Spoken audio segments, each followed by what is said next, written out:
Buku Dunia Arab, pengarang Philip Kahiti, halaman 101 sampai dengan halaman 105. Telah dicatat di bagian muka, bahwa para penyerbu dari gurun pasir itu tidak mempunyai tradisi dalam lapangan pengetahuan, tidak ada membawa warisan kebudayaan ke dalam negeri-negeri yang ditaklukkannya. Dekatnya jarak antara zaman Ahala Umayyah dengan zaman Biadab. Banyaknya peperangan-peperangan dan tidak sehatnya keadaan-keadaan sosial dan ekonomis dalam dunia muslim. Semua ini merupakan faktor-faktor yang menyukarkan kemungkinan perkembangan rohani dalam zaman yang terdahulu itu. Tetapi dalam masa itu benih sudah tertabur dan pohon pengetahuan yang bertumbuh dengan megahnya dalam Zarnan Ahala yang berikut di Baghdad, tentu sekali sudah berakar dalam zaman yang telah lampau, yaitu Zarnan kebudayaan Yunani, Syria dan Parsi.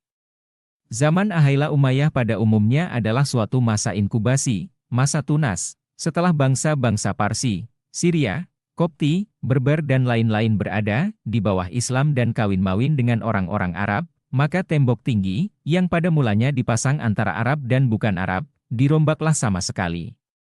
Kewarganegaraan Muslim tidak lagi diutamakan orang. Tidak menjadi soal dari warga negara yang manakah seseorang berasal. Sekarang menjadi pengikut Nabi Muhammad SAW sudahlah berarti menjadi seorang Arab. Dengan demikian mulai sekarang orang telah menjadi Arab jika memeluk agama Islam dan berbicara serta menulis dalam bahasa Arab, dengan tidak mengindahkan asal kebangsaannya. Inilah salah satu kenyataan yang paling banyak mengandung arti dalam sejarah peradaban Islam. Oleh sebab itu kalau kita bicara tentang ilmu obat-obatan Arab atau filsafat Arab atau ilmu pasti Arab, yang dimaksud dengan itu bukanlah ilmu obatan, filsafat dan ilmu pasti yang harus merupakan hasil buah pikiran Arab atau yang berkembang dalam kalangan bangsa yang mendiami Jazirah Arab.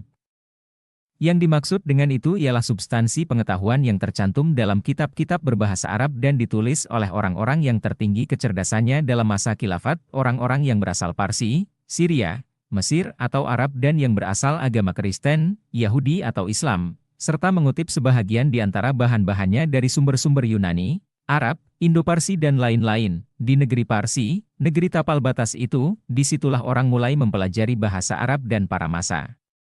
Sastranya berdasar ilmu pengetahuan, terutama untuk bangsa-bangsa asing yang memeluk agama Islam, dan yang untuk sebagian kemudian melanjutkan usaha ini. Dorongan pertama dalam jurusan ini timbul karena adanya keinginan untuk memberikan bantuan kepada kekurangan pengetahuan bahasa dari kaum neo-muslim yang hendak mempelajari Quran, yang menghendaki jabatan dalam pemerintahan dan yang ingin mengadakan percakapan-percakapan dengan kaum penakluk itu. Menurut cerita adapun kitab pelajaran para masastera yang asli itu disusun menurut ucapan seorang khalifah yang berbunyi, bahwa bahasa terdiri dari 3 bahagian, kata nama, kata kerja dan kata-kata yang tidak berubah-ubah. Tetapi para masastera Arab memperlihatkan suatu perkembangan yang lama dan lambat dan menunjukkan tanda-tanda yang nyata tentang adanya pengaruh ilmu syaraf Yunani. Karena usaha mempelajari Quran dan karena perlunya untuk menafsirkan isi kitab ini, menyebabkan sehingga kedua macam pengetahuan, yaitu filologi, ilmu bahasa, dan leksikografi ilmu arti kata dan asal kata, mendapat perhatian orang. Sebagaimana juga halnya dengan keaktifan Muslim yang paling khas dalam lapangan kesusastraan, yaitu pengetahuan tentang tradisi atau hadits. Dalam arti teknis maka hadits itu ialah suatu perbuatan atau ucapan yang berasal dari Nabi atau dari salah seorang pengikut-pengikutnya. Quran dan hadits itulah yang menjadi dasar, di atas mana teologi dan syariat Islam berdiri. Syariat ataupun hukum-hukum Islam lebih rapat perhubungannya kepada agama dari kepada ilmu hukum. Seperti yang ditafsirkan oleh hakim-hakim modern. Hukum-hukum Romawi, secara langsung atau melalui kitab Talmud dan lain-lain jalan lagi, tak dapat tiada juga mempengaruhi perundang-undangan Ahala Umayyah hanya tidak diketahui sampai di mana jauhnya pengaruh tersebut. Dalam zaman inilah untuk pertama kali tampak usaha percobaan pengetahuan Arab berupa karangan yang pertarna dalam ilmu obat-obatan, yang sangat khas karena dilakukan dengan perantaraan terjemahan seorang Yahudi dari kitab Yunani, yang disusun oleh seorang imam Kristen di Iskandaria. Ilmu alkimiah dan ilmu obat-obatan, yang merupakan salah satu di antara sejumlah kecil ilmu-ilmu yang mencapai puncaknya dalam kalangan orang Arab. Itulah cabang-cabang pendidikan yang pertama sekali berkembang, puisi dan musik berkembang dalam istana di Damasik, sungguh pun musik itu mendapat tentangan dari pihak kaum konservatif, yang menganggap musik dan nyanyian serta minum anggur dan berjudi sebagai kesukaan-kesukaan yang dilarang oleh Nabi. Tidak usah disangsikan bahwa puncak kecerdasan yang tertinggi yang dapat dicapai dalam zaman Ahala Umayyah ialah dalam lapangan mengarang syair-syair. Zaman kekuasaan yang mendahului zaman Ahala ini, yang penuh dengan penaklukan-penaklukan, tidak dapat memberi inspirasi kepada penyair-penyair dari negeri para penyair itu. Akan tetapi dengan timbulnya Ahala Umayyah yang bersifat duniawi naka perhubungan-perhubungan lama. Dengan Dewi Anggur, nyanyian dan puisi disambung kembali. Untuk pertama kalinya muncullah penggubah syair-syair percintaan dalam bahasa Arab. Dalam kalangan Muslim Arab, seni mencapai puncaknya yang tertinggi dalam arsitektur religi. Para arsitek Muslim, atau orang-orang yang mereka pakai, mengembangkan suatu bagan bangunan, sederhana dan luhur, berdasarkan contoh-contoh yang sudah ada lebih dulu, akan tetapi dengan tegas sekali menyaksikan jiwa dari agama yang baru itu. Demikianlah pada sebuah masjid, berasal dari masjid, yang berarti tempat untuk bersujud, didapati suatu kesimpulan sejarah perkembangan peradaban Islam dalam hubungannya yang meliputi berbagai bangsa-bangsa dan bersifat internasional.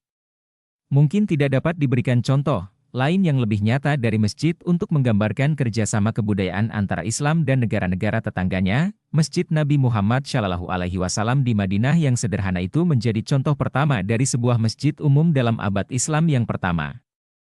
Masjid ini terdiri dari suatu ruangan terbuka yang tidak beratap dan dindingnya diperbuat dari tanah liat yang dipanggang dalam panas matahari.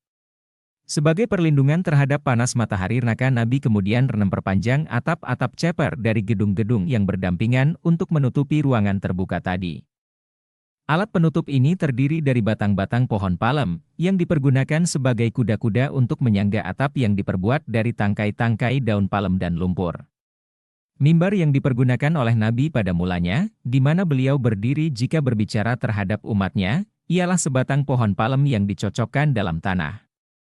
Kemudian ia diganti dengan suatu bangun-bangunan dari kayu asam yang tangganya beranak 3 dan yang dicontoh dari mimbar-mimbar semacam itu dalam gereja-gereja Kristen di Syria.